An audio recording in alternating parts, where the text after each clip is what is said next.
अब न मैं हूँ न बाकी है जमाने मेरे, फिर भी मशहूर है शहरों में फसाने मेरे। मोहब्बत से लेकर सियासत तक को शायरी में बयां करने वाले राहत इंदौरी साहब दुनिया को अलविदा कह गए। पूरी दुनिया गमगीन है उनके विदाई से।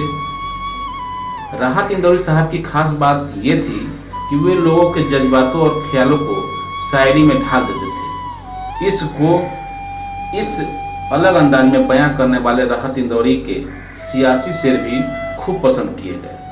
राहत इंदौरी ने वही लिखा जो समाज में देखा। मोहब्बत हो या सियासत, अपनी शायरी से उन्होंने व्यवस्था को भी आईना दिखाया। मशहूर शायर अब हमारे बीच नहीं है। राहत इंदौरी का निधन हो गया है। वो कोरोना वायरस से संक्रमित थे। 70 साल के राहत इंदौरी को अस्पताल में भर्ती कराया गया था, जहां मंगलवार को उन्होंने अंतिम सांस ली। राहत इंदौरी को दुनिया को अलविदा कह गए, लेकिन अपने पीछे उस विरासत को छोड़ गए जो हमेशा नई पीढ़ी को रास्ता दिखाएगी। राहत इंदौरी साहब की खास बात यह थी कि वो लोगों के जज्बातों और ख्यालों को शायरी में ढाल देते थे। इसको एक अलग अंदाज में बयां करने वाले राहत इंदौरी के सियासत के शेर भी खूब पसंद किए गए। उनका एक शेर तो न जाने कितनी बार दोहराया जा चुका है। सभी का खून है शामिल यहाँ की मिट्टी में, किसी के बाप का हिंदुस्तान थोड़ी है। सरहदों पर बहुत तनाव है क्या, सरहदों पर बहुत तनाव है क्या, कुछ पता तो करो चुनाव है क्या। शाखों से टूट जाए वो पत्ते नहीं हैं हम, शाखों से जो टूट जाए वो पत्ते नहीं हैं हम, आंधी से कोई कह दे कि औकात में रहे। अपनी पहचान मिटाने को कहा जाता है, अपनी पहचान मिटाने को कहा जाता है, बस्तियां छोड़ के जाने को कहा जाता है। पत्तियां रोज गिरा जाती हैं जहरीली हवा, पत्तियां रोज गिरा जाती हैं जहरीली हवा, और हमें पेड़ लगाने को कहा जाता है।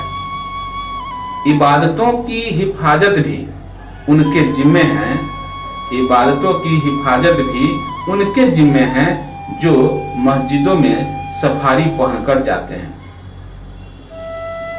अब के जो फैसला होगा, अब के जो फैसला होगा वह यहीं पर होगा, हमसे अब दूसरी हिजरत नहीं होने वाली। मेरी ख्वाहिश है, मेरी ख्वाहिश है कि आंगन में न दीवारें उठे, मेरे भाई मेरे हिस्से की जमीन तू रख ले। टूट रही है हर दिन मुझ में एक मस्जिद, इस बस्ती में रोज दिसंबर आता है। दरे मस्जिद पर कोई सै पड़ी है, दरे मस्जिद पर कोई सै पड़ी है, दुआ ए बेअसर होगी हमारी। भारत में कैब और एनआरसी को लेकर प्रदर्शन के दौरान राहत इंदौरी ने कहा था कि हमारा दायित्व है कि लोगों से शांति की अपील की जाए और भाईचारे में विश्वास के लिए प्रोत्साहित किया जाए।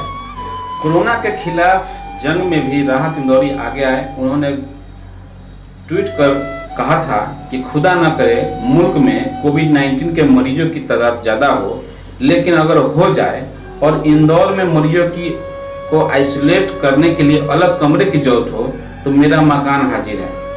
रब हम सब की इस वबा से हिफाजत करे। उन्होंने अपने इस ट्वीट में प्रधानमंत्री नरेंद्र मोदी और मुख्यमंत्री शिवराज सिंह चौहान जी को भी टैग किया था। तो ऐसी थी राहत साहब की शख्सियत जिसे कोई भुला नहीं सकता है। ऐसे ही वीडियो पाने के लिए चौपाल संवाद से जुड़े रहें और चौपाल संवाद के यूट्यूब चैनल को सब्सक्राइब कर लें, साथ ही बेल आइकन दबा दें। और फेसबुक पेज को अगर देख रहे हैं तो इस फेसबुक पेज को फॉलो करें और ज़्यादा से ज़्यादा लोगों के पास शेयर करें। धन्यवाद। जय हिंद।